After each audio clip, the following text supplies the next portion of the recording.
Hey guys, ఈ రోజు నేను థాయిలాండ్ లో ఉన్న వాట్ రాచబురానా దేవాలయంలోని ఈ నిషేధించబడిన గదులలో ఏముందో మీకు చూపించబోతున్నాను. మనం ఈ మెట్లు దిగుతుండగా మీరు కుడివైపుకు వెళ్తున్న ఒక చిన్న మార్గాన్ని చూడవచ్చు. ఈ లోపల ఒకప్పుడు అనేక బంగారు వస్తువులు ఉండేవి. నేడు ఇది ఖాళీగా ఉంది. ఇక్కడ మధ్యలో ఎత్తైన ఒక స్క్వేర్ ప్లాట్ఫామ్ ను మీరు చూడవచ్చు. అలానే ఎగ్జాస్ట్ ఫ్యాన్లతో ఉన్న వెంటిలేషన్ షాఫ్ట్లను కూడా మనం చూడవచ్చు. మనం ఇంకా అసలైన క్రిప్ట్లోకి ప్రవేశించలేదు. మనం 3 క్రిప్ట్లలో చాలా టాప్ లో ఉన్నాము.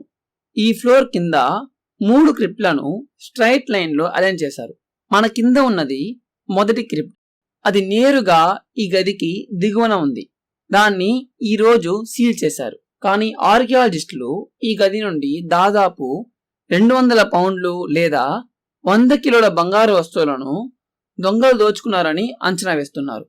ఈ గోల్డెన్ స్వాన్ మరియు ఈ గోల్డెన్ ఎలిఫెంట్ వంటి కొన్ని బంగారు వస్తువులను మాత్రమే థాయ్ ప్రభుత్వం తిరిగి పొందింది. వీటన్నిటిని చూసి మీరు సరే అని అనుకోవచ్చు. సో మనం సంపదను ఎలా పోగు చేసుకుంటామో అలానే పురాతన నిర్మాణదారులు ఆలయ గదుల్లో చాలా విలువైన వస్తువులను పోగు చేస్తున్నారని అనుకుంటున్నారు కదా? కాదు. బంగారు ఏనుగును స్వాధీనం చేసుకున్న కొన్ని సంవత్సరాల తర్వాత అది ఘనమైన బంగారంతో తయారు చేసింది కాదని అధికారులు గుర్తించారు. అప్పుడు వారు ఏనుగు తలను ఓపెన్ చేసి అది ఘనమైన బంగారు ఏనుగులాగా ఉన్న ఒక కంటైనర్ అని గ్రహించారు. దాన్ని తెరిచి చూస్తే లోపల వారికి ఏం కనిపించలేదని, అయితే లోపల చిన్నపాటి తాటి ఆకుల ఆనవాలు ఉన్నాయని ప్రచారం జరుగుతుంది. అంత విలువైన ప్రాచీన గ్రంథాలు అసలు లోపల నిల్వ ఉండే అవకాశం ఉందా? దోపిడీదారులు ఈ గ్రంథాలను దొంగిలించి ఎవరికైనా అమ్మేశారా? మళ్ళీ ఈ బంగారు అంశం చూడండి. దాని మెడను జాగ్రత్తగా గమనించండి. మీరు ఏమనుకుంటున్నారు? ఇది ఘనమైన బంగారు వస్తువునా లేక ఇది కేవలం ఒక కంటైనరా? థాయిలాండ్ లో ఉన్న చావో సామ్ ఫ్రాయా నేషనల్ మ్యూజియంలో ఇటువంటి వెలికి తీసిన అనేక కళాఖండాలను ప్రదర్శించారు. ఈ ఛాంబర్ యొక్క డిజైన్ చాలా ప్రత్యేకంగా ఉంది. దీన్ని క్యూబాయిడ్ గా డిజైన్ చేశారు. ఈ ఇటుక నిర్మాణాన్ని చూడండి. ఈ విధంగానే ఈ ఛాంబర్ ను సృష్టించారు. ఈ ఛాంబర్ లోపల చూస్తే ఇప్పుడు ఖాళీగా ఉంది. కానీ ఇక్కడ 4 వైపులా ఫాల్స్ వాల్స్ ఉన్నాయి. దాని వెనుక మనం నిజమైన గోడలను చూడవచ్చు. ఈ నిజమైన గోడలలో మ్యూరల్ పెయింటింగ్స్ ఉన్నాయి. ఇవే ఈ మ్యూరల్ పెయింటింగ్స్ యొక్క అసలైన పిక్చర్స్. ఇక్కడ ఆర్కియాలజిస్ట్ అండ్ హిస్టోరియన్లను ఆశ్చర్యపరిచిన 2 పెయింటింగ్లు ఉన్నాయి. అందులో ఒకటి చైనీస్ బొమ్మలను చూపుతుందని స్పష్టంగా తెలుస్తుంది. అవును, ఇవి చైనీస్ వ్యక్తులను చూపిస్తున్నాయనడంలో అసలు ఏం డౌట్ లేదు. వాళ్ళ ఫేస్ లో ఉన్న ఫీచర్స్ అండ్ యాక్సెసరీస్లే దీనిని స్పష్టంగా ప్రూవ్ చేస్తున్నాయి. మరొక పెయింటింగ్ భారతీయులను చూపుతుంది. కొంతమంది ఎక్స్పర్ట్స్ ప్రకారం చూసుకుంటే ఈ మ్యూరల్ పెయింటింగ్స్ భారతీయ వ్యక్తిని చూపించవు. ఇవి హిందూ మతానికి చెందిన దేవుని చూపిస్తాయి. థాయిలాండ్ లోని పురాతన నిర్మాణదారులు ఈ వాల్ట్ లో భారతీయ మరియు చైనీస్ బొమ్మలను ఎందుకు పెయింట్ చేశారు?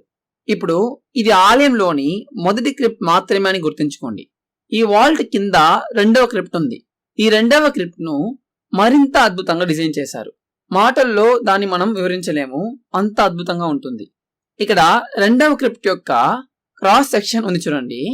ఈ సైడ్స్ దగ్గర మళ్ళీ మనం ఫాల్స్ గోడలను చూడవచ్చు.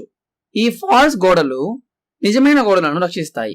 వాళ్ళు ఈ ఫాల్స్ మరియు నిజమైన గోడల మధ్య దాచిన చాలా బంగారు కళాఖండాలను కనిపెట్టారు. ఈ మధ్యలో ఒక పెద్ద రెక్టాంగులర్ స్ట్రక్చర్ ఉంది. దీన్ని rich gold colour and red Archer colours తో ఎలాబరేటెడ్ గా పెయింట్ చేశారు. ఈ 4 వైపులను బయట నుండి చూస్తే ఈ గోపురం ఆకారపు ఉబ్బెత్తులను మీరు చూడవచ్చు. క్రిప్ట్ లోపల నుండి చూస్తే ఇవి గోపురం ఆకారపు డిప్రెషన్ లా కనిపిస్తాయి. అవును, ఇదే 2వ క్రిప్ట్ యొక్క నిజమైన దృశ్యం. 5 సంవత్సరాల క్రితం వరకు విజిటర్స్ లను ఈ క్రిప్ట్ లోకి వెళ్ళడానికి అలో చేశారు.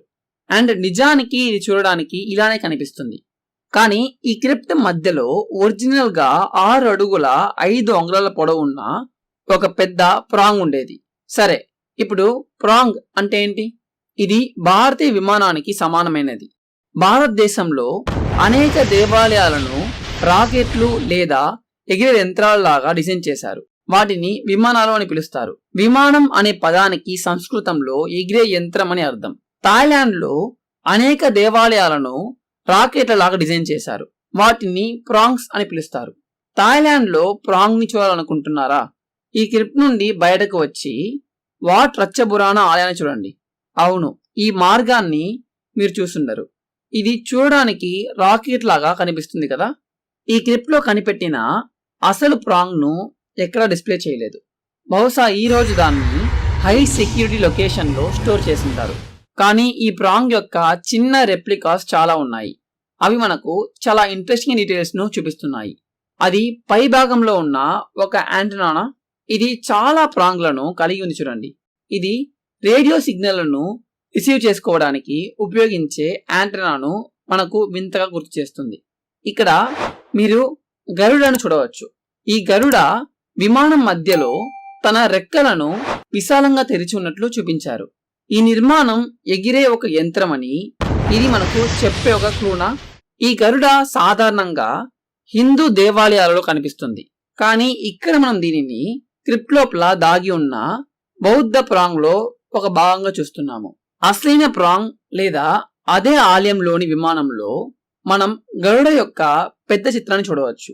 ఈ ప్రాంగ్ ను నిజంగా ఒక స్పేస్ క్రాఫ్ట్ గా డిజైన్ చేశారని ఇక్కడ క్లియర్ అయిన సూచన ఉంది. కానీ నేరుగా ఈ ఎగిరే యంత్రం పైన క్రిప్ట్ యొక్క పైకప్పుపై మరింత అద్భుతమైనది ఏదో పెయింట్ చేయబడింది. అది ఏంటి? ఇది సీలింగ్ పై పెయింట్ చేసిన ఒక యుఎఫ్ఓనా? ఇది చాలా విచిత్రంగా ఉంది. ఈ క్రిప్ట్ పై భాగంలో మనం అలాంటి పెయింటింగ్ చూడకూడదు. ఇప్పుడు మీరు యుఎఫ్ఓ అంటే ఒక క్లాసిక్ గోళాకారంలో ఉండే ఒక గ్రహాంతర యుఎఫ్ఓ మీ తల పై భాగంలో ఎగురుతుందని అనుకోండి. అప్పుడు ఎగ్జాక్ట్ గా మీరు చూసేది ఇలానే కనిపిస్తుంది. మీరు ఒక పెద్ద సర్కిల్ ను చూస్తారు. ఈ మధ్యలో పెద్ద సర్కిల్స్ తో పాటు దీని లోపల చాలా సర్కిల్స్ ను మీరు చూస్తారు.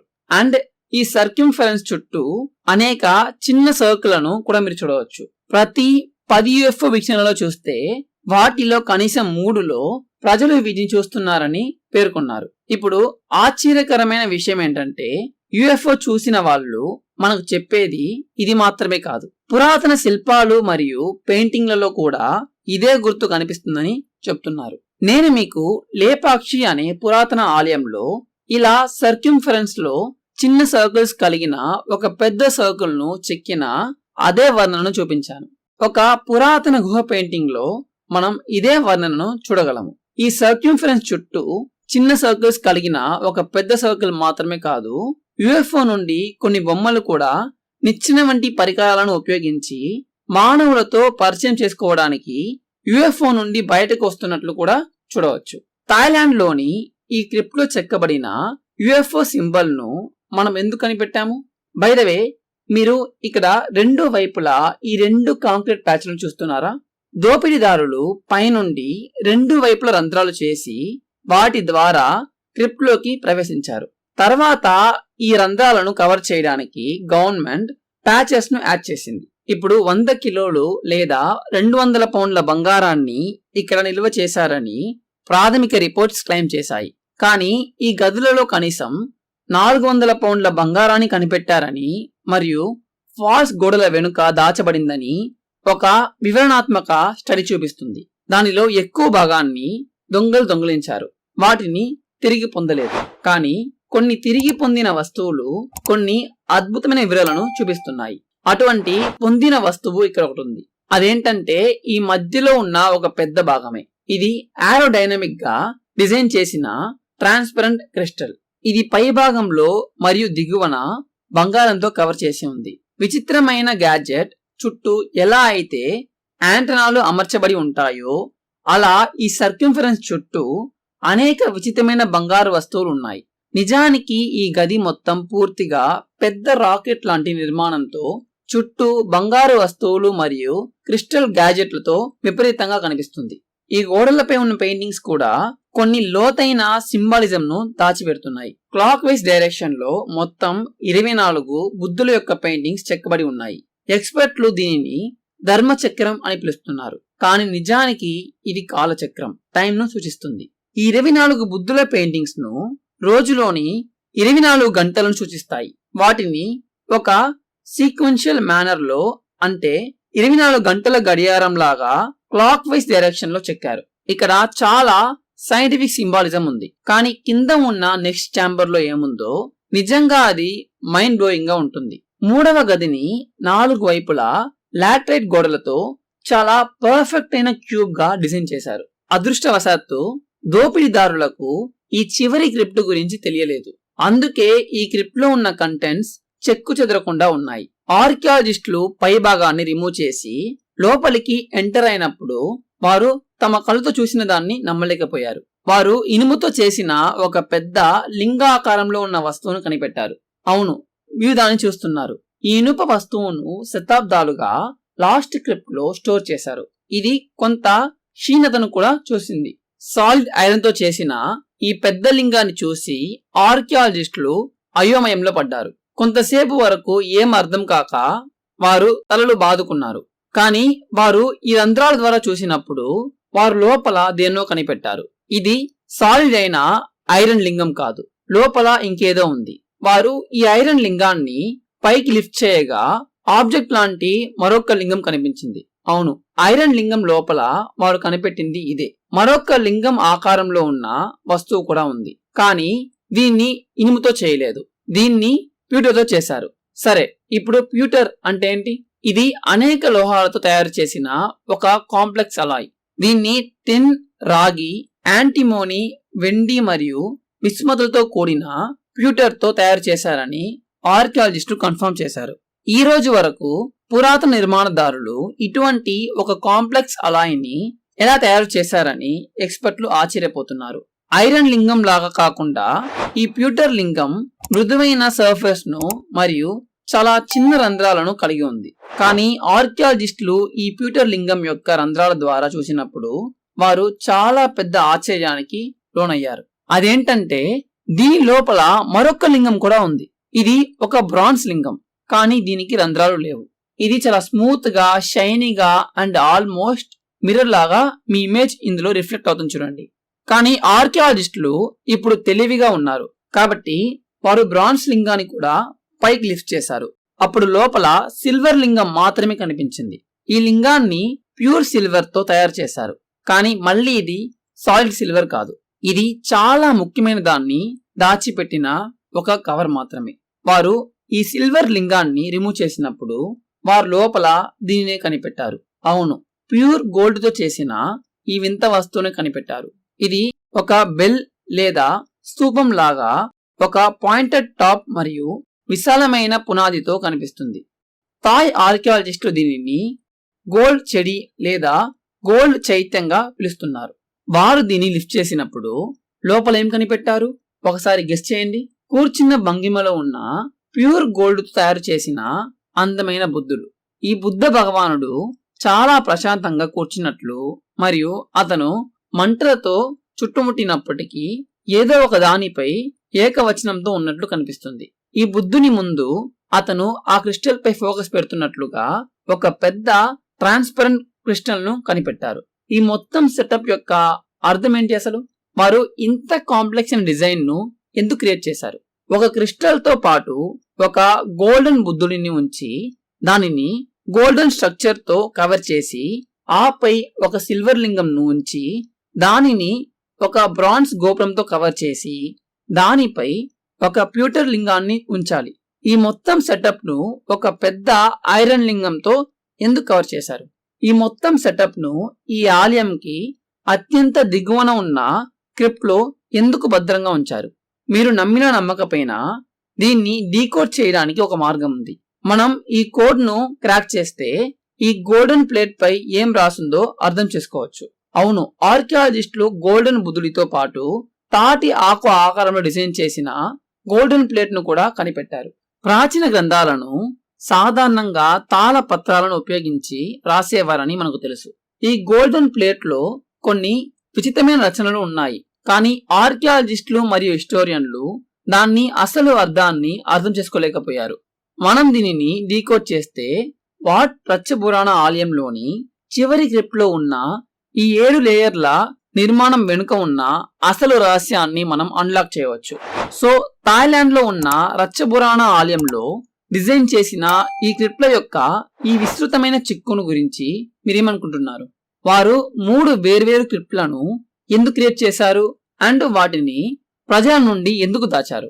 పురాతన నిర్మాణదారులు ఈ క్రిప్ట్స్ లోపల 400 పౌండ్ల కంటే ఎక్కువ బంగారు వస్తువులను ఎందుకు స్టోర్ చేశారు? అవన్నీ సాలిడ్ ఆబ్జెక్ట్సా లేదా ఫ్లయింగ్ మిషన్స్ లాంటి అడ్వాన్స్డ్ టెక్నాలజీ గురించి కొన్ని విలువైన రచనలను కలిగి ఉన్నాయా? ఒక పెద్ద రాకెట్ షేప్ లో ఉన్న ఆబ్జెక్ట్ ను 2వ ఛాంబర్ లో ఎందుకు ఉంచారు? ఇది పురాతన భారతీయ గ్రంథాలలో కనిపించే విమానాలు లేదా స్పేస్ క్రాఫ్ట్ ను పోలి ఉందా? లేదంటే సీలింగ్ పై పెయింట్ చేసిన ఈ పురాతన యుఎఫ్ఓ సింబల్ ని మనం ఎందుకు కనిపెడుతున్నాం? ఇది పురాతన ఆస్ట్రోనాట్స్ కు సంబంధించిన ఏదైనా క్రిస్టల్ మరియు బంగారంతో చేసిన ఈ ఆబ్జెక్ట్ ను వారు ఎందుకు కనిపెట్టారు? ఇది ఏదైనా పురాతన పరికరమా? మరీ ముఖ్యంగా వారు చివరి క్రిప్ట్ లో ఈ 7 లేయర్ల నిర్మాణాన్ని ఎందుకు సృష్టించారు? కాంప్లెక్స్ అలాయ్స్ ను తయారు చేయడానికి మరియు బంగారు చెడి మరియు బుద్ధుడిని కవర్ చేయడానికి వారెందుకు అలాంటి బాధలను అనుభవించారు? ఈ బుద్ధుని ముందు ఉన్న క్రిస్టల్ రోల్ సంగతి ఏంటి? అండ్ ఈ గోల్డెన్ ప్లేట్ లో అసలు ఏం రాసి ఉంది? Please me thoughts comment section లో కమెంట్ చేయండి. ఈ వీడియో నచ్చిందని ఆశిస్తున్నాను. నేను ప్రవీణ్ మోహన్. చూసినందుకు చాలా థ్యాంక్స్. సబ్స్క్రైబ్ చేసుకోవడం మర్చిపోవద్దు. మరియు త్వరలో మీతో మాట్లాడతాను. బాయ్.